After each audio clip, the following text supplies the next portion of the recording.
Donc, je suis Patrick Pirazoli, je suis le PDG de Global Imaging Online, société française spécialisée dans les systèmes d'information d'imagerie médicale.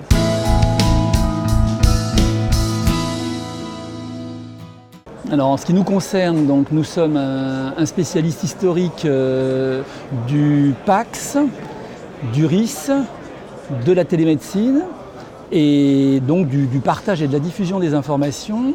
Et donc ce à quoi on assiste aujourd'hui, c'est vraiment à l'avènement du système d'information en imagerie médicale plus particulièrement, puisque l'imagerie médicale a ce rôle un petit peu particulier dans le monde de la santé d'être un prestataire transverse pour tous les professionnels de santé. C'est-à-dire qu'en gros, l'ensemble des domaines de la santé utilisent l'imagerie à des fins de décision thérapeutique. Et donc le diagnostic médical est vraiment devenu un service qui se diffuse à l'ensemble des professions médicales. Et aujourd'hui, on assiste pour des tas de raisons, dont la démographie médicale en baisse dans beaucoup de pays, on assiste à une demande croissante sur ces systèmes.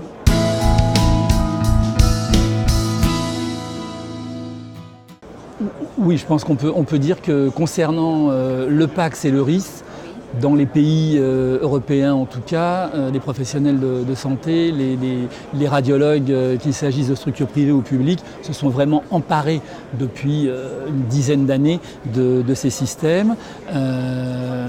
Nous avons, nous, une présence en France importante sur le domaine du PACS, donc très très utilisé. Il reste assez peu de structures d'imagerie médicale n'utilisant pas de PACS. Il en est de même pour le RIS, et notre spécificité à nous, qui sommes l'un des rares éditeurs à éditer un RIS et un PACS, c'est d'en faire un système d'information dans lequel on va traiter l'ensemble des données et l'ensemble des flux autour d'un patient dans le cadre de l'utilisation de l'imagerie.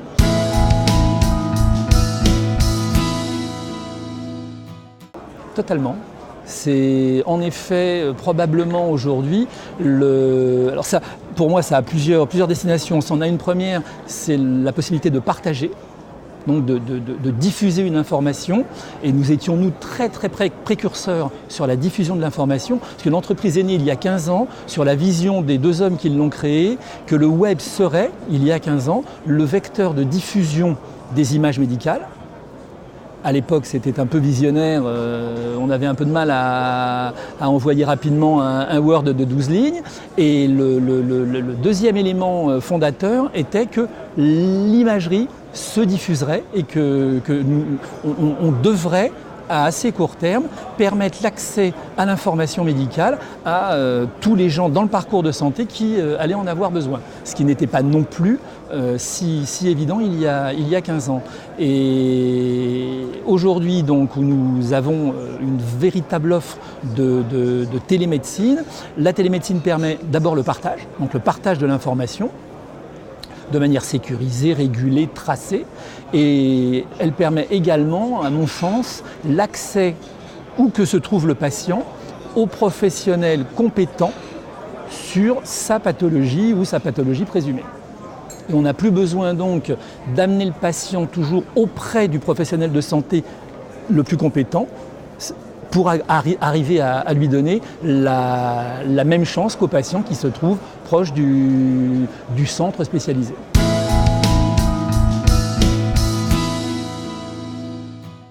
Alors sur ce secteur, non, je pense que la France était en 2010, au moment de la sortie du premier décret sur la télémédecine, la France était sûrement très en retard parce qu'il n'y avait aucun encadrement. Nos clients à nous faisaient de la télé, alors je ne sais pas si ça s'appelait de la télémédecine, mais nos clients, puisqu'ils avaient la possibilité d'accéder aux informations à distance, grâce au PACS diffusant, qui était le nôtre, pouvaient en effet faire de la télémédecine, faire des actes à distance, être en mobilité. On avait déjà un peu inventé la mobilité. Néanmoins, tout ça n'était pas encadré. Le premier décret est arrivé et on a vu un peu les choses se mettre à bouger tout doucement. Et comme très souvent en France, très vite, on a vu l'engouement pour nos capacités de diffusion et le module de télémédecine avec tous les attributs de traçabilité, de sécurité et de respect des réglementations s'imposer. Et donc on commence à voir en France aujourd'hui quelques sociétés médicales de télémédecine. Il y a à ma connaissance assez peu de sociétés commerciales, purement commerciales de télémédecine. Ce sont plus des sociétés qui sont dans les mains de professionnels de santé qui organisent leur propre métier. Et on voit donc une croissance importante de cette demande. Alors, je ne sais pas comment elle se situe par rapport à des pays où existent des grandes sociétés de téléradiologie ou de télémédecine depuis assez longtemps. Il y a également la volonté en France d'éviter l'évasion entre guillemets du diagnostic n'importe où et de faire du diagnostic une espèce d'industrie qui va rechercher le moindre coût. Et on veut garder donc finalement, et je trouve que c'est plutôt bien, la qualité du diagnostic. Et pour ça, on a par exemple décidé que les opérations de téléradiologie devaient être régionales pour cadrer les choses et éviter que la demande de diagnostic parte dans n'importe quelle destination, voire parfois des destinations un peu exotiques pour aller chercher du diagnostic pas cher. D'accord. Et donc la région, ça vous paraît le bon échelon territorial ? Alors la région est un bon échelon qui est insuffisant, voilà, il faut une interrégionalité. Je pense que, et on le voit dans les quelques projets sur lesquels nous sommes très impliqués, il y a bien évidemment un aspect dans les décisions très régionales, mais très rapidement on est sur une interrégionalité puisqu'il est très difficile de définir que le patient qui habite dans une région va ne fréquenter que le tissu médical d'une région. Il peut franchir la frontière interrégionale pour aller voir un professionnel de santé dans la région d'à côté s'il est plus proche de son domicile. Donc je pense que l'interrégionalité est clairement le niveau minimum.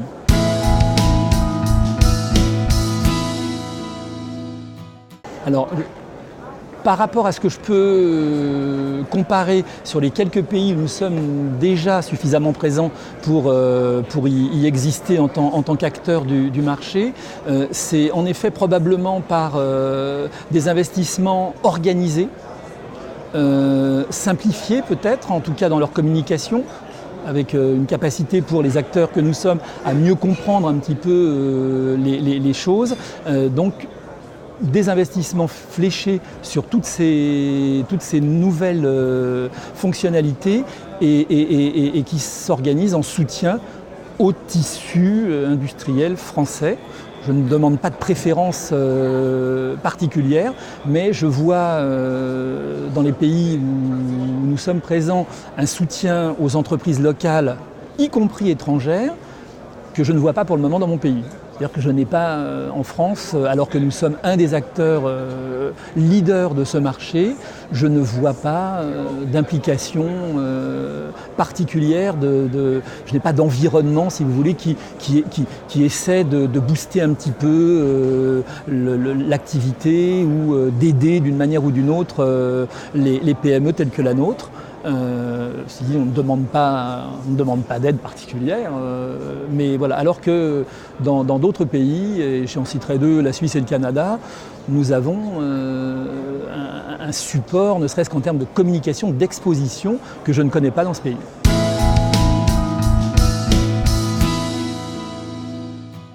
Absolument. L'orientation, on mène des réflexions à notre niveau sur justement